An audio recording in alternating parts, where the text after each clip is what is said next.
और ये नशे की ऐसी बुरी लत ये सरकारों ने आपके बच्चों को दी। आजादी के बाद के लगभग 60 वर्ष भारत में ही बैठे हुए छद्म रूपधारी अंग्रेजों ने हमें कैसे मूढ़ बनाया, कैसे हमारी संस्कृति का अत्यधिक विनाश किया, इससे कोई भी व्यक्ति इससे दो राय नहीं हो सकता। ये नशा जो है इसको रोकना समाज के लिए, सरकारों के लिए एक रात का ही खेल हुआ करता है। एक बहुत बड़े पुलिस के ऑफिसर मुझे बता रहे थे कि यदि पुलिस संकल्प कर ले ना तो किसी गली में खेलते हुए बच्चे के हाथ से कोई खिलौना भी नहीं चुरा सकता, अगर पुलिस चाहे तो। परंतु व्यवस्थाएं ऐसी हैं, कमाइयां ऐसी हैं।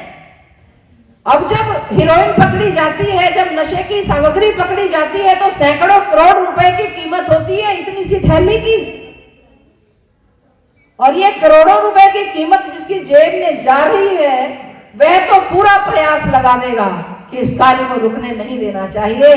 परंतु जिस दिन किसी पुलिस वाले का बच्चा नशे का शिकार हो जाए, जिस दिन किसी राजा का, जिस दिन किसी नशे का व्यापार करने वाले व्यक्ति का अपना सारा परिवार नशे का शिकार होकर के बर्बाद हो जाए, टीके लगा लगा करके लौट कर धरती में मर जाए, तब उनको ये बात समझ में आ जाएगी।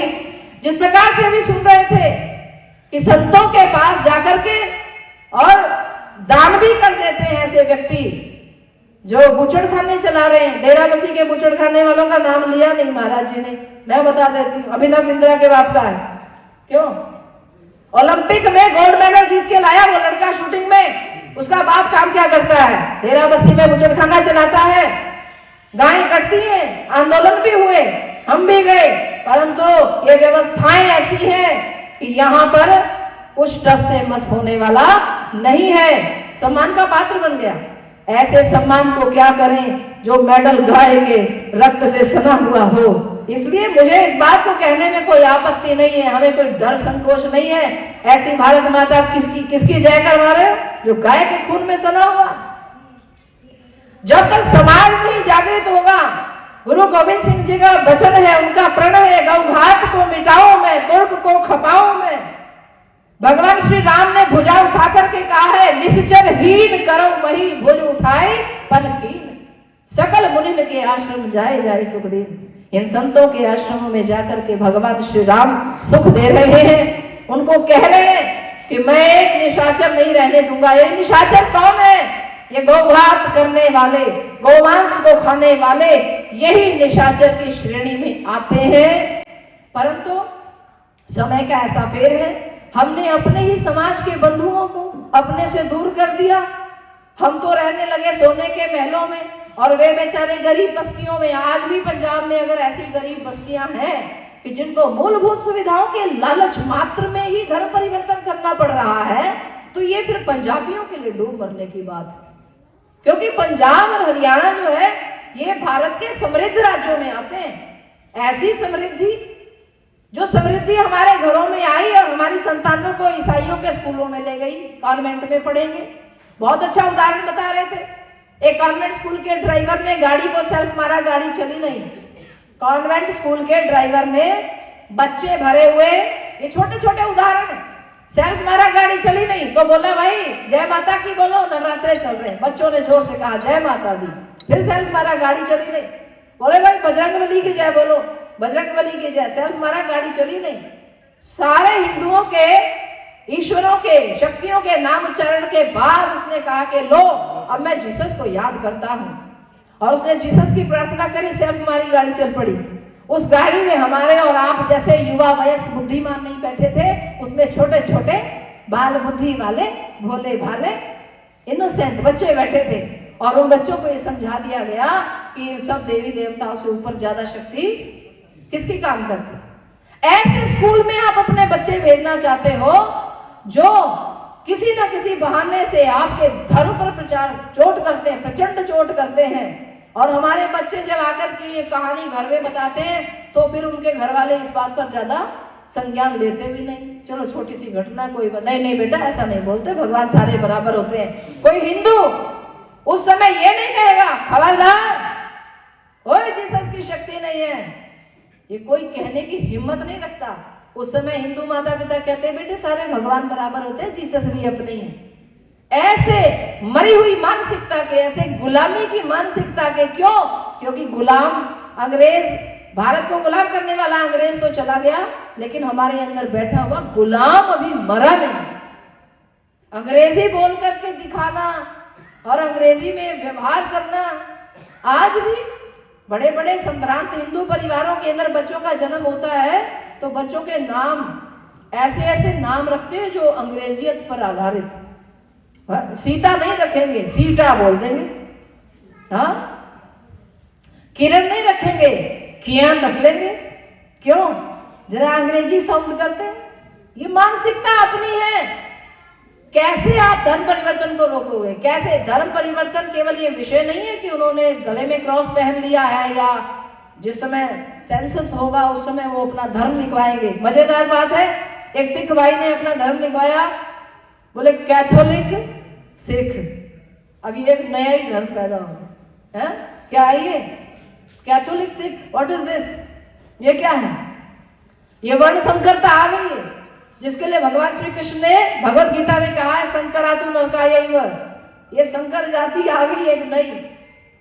इसका दोष क्या है? परिणाम क्या होगा? अभी गौ माता की बात चल रही थी। जर्सी नाम की ये गाय जो विदेश में सुअर और गाय के संयोग से पैदा किया गया एक पशु है जिसका नाम है जर्सी एनिमल।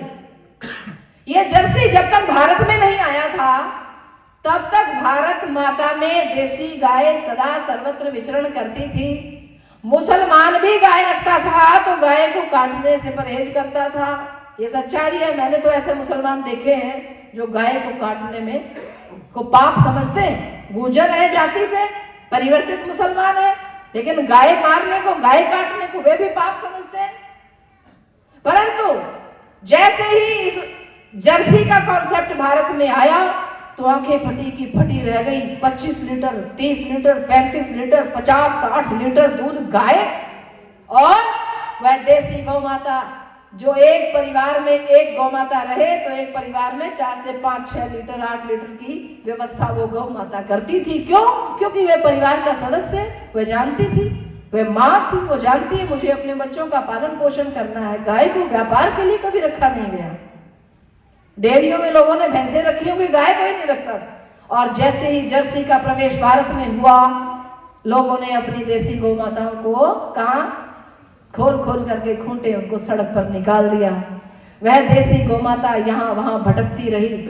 और फिर ये जर्सी आई, कुछ दशकों तक इसने आतंक मचाया, और इसका दूध पीने के बाद जितनी तेजी से जर्सी का दूध पिया उतनी तेजी से ब्लड प्रेशर की बीमारी, शुगर, डायबिटीज की बीमारी, हार्ट की बीमारी, जो हम सुनते थे तो 60-70 साल के बाद हृदय के आघात हुआ करते हैं, आज 25-30 साल में हार्ट अटैक हो रहे हैं। ये कहां से आए? और फिर धीरे धीरे जब उस जर्सी के दूध से और भी अनेक प्रकार के मानसिक विकार भी आने लगे। क्यों? दूध किसका था? शुगर के जीवाणु भी उसमें मिले हुए। शुगर के जीवाणु गौ माता में मिलाए गए। भयंकर वर्ण संकरता। ये हमारे विचारों के अंदर जो परिवर्तन आया, अपने धर्म के प्रति जो अवहेलना की भावना हमारे हृदय में आई, ये उस जर्सी के कारण ही आई। और फिर धीरे धीरे जागृति आई, इसका प्रचार किया तो ये जर्सी भी सड़क पर कर दी गई। क्यों? क्योंकि इस जर्सी की संतानें कुछ काल तक दूध देती हैं, उसके बाद निरर्थक हो जाती हैं। इसके बछड़े किसी भी काम के नहीं आते। आज सड़कों पर घूमने वाला गोवंश वह शुद्ध भारतीय गोवंश रहा ही नहीं है। वर्ण संकर गोवंश भारत में जगह जगह पर घूम रहा है। परंतु फिर भी अभी वो कह रहे थे ना कि चोला भी संत का पहन लिया तो भी 10 ब्राह्मण के समान है।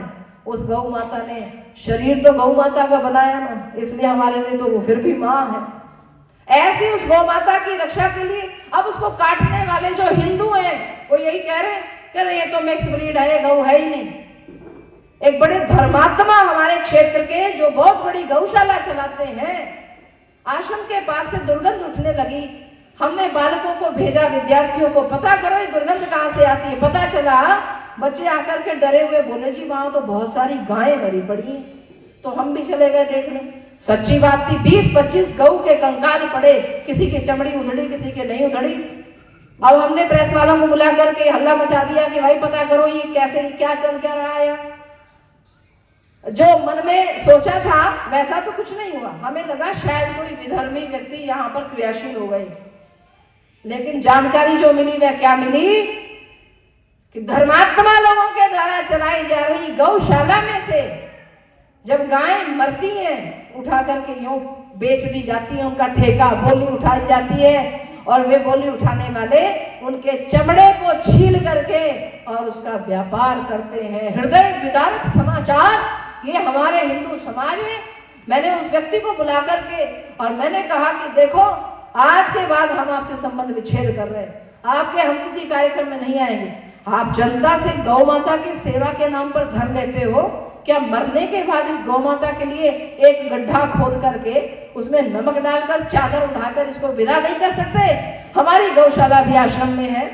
कोई भी गोवंश यदि देह को त्यागता है तो बाकायदा उसको उठा करके ले जाया जाता है, गड्ढा खोद करके उसको नमक डाल करके दबा करके फूल चादर उड़ा करके गीता के 15वें पाठ का अध्याय का पाठ किया जाता है। कोई प्रक्रिया होनी चाहिए। वह माँ है, उसने रहकर हमारी सेवा की है। याद रखो, जितने ज्यादा ढील देते जाओगे, आज जितनी हमने गौ माता के प्रति निरादर की भावना लाई, उतनी ही अच्छे अच्छे संपन्न परिवारों की माताएं भी वृद्धाश्रमों के अंदर ऐसे ही आवाराओं की तरह, लावारिसों की तरह पड़ी हुई। इसलिए याद रखो, धर्म को यदि तुम छोड़ोगे तो एक ना एक दिन लौट कर ये तुम्हारे ऊपर आकर के पड़ेगा। धर्म को रक्षा करने की आवश्यकता है, धर्म को बचाने की महती आवश्यकता है। अब मैं अपनी वाणी को विराम देती हूँ, समय बहुत लंबा हो गया है। भावावेश में आकर के बातें तो बढ़ती ही चली जाएंगी। इन बातों का अंत तो केवल इस बात में है कि बातें छोड़ो, काम करो। हम करेंगे तभी कुछ होगा। क्रियाशील होने की आवश्यकता है, प्रचंड कर्मयोग को आगे लेकर के चलने की आवश्यकता है। तो इन्हीं शब्दों के साथ हरि ओम तत्सत।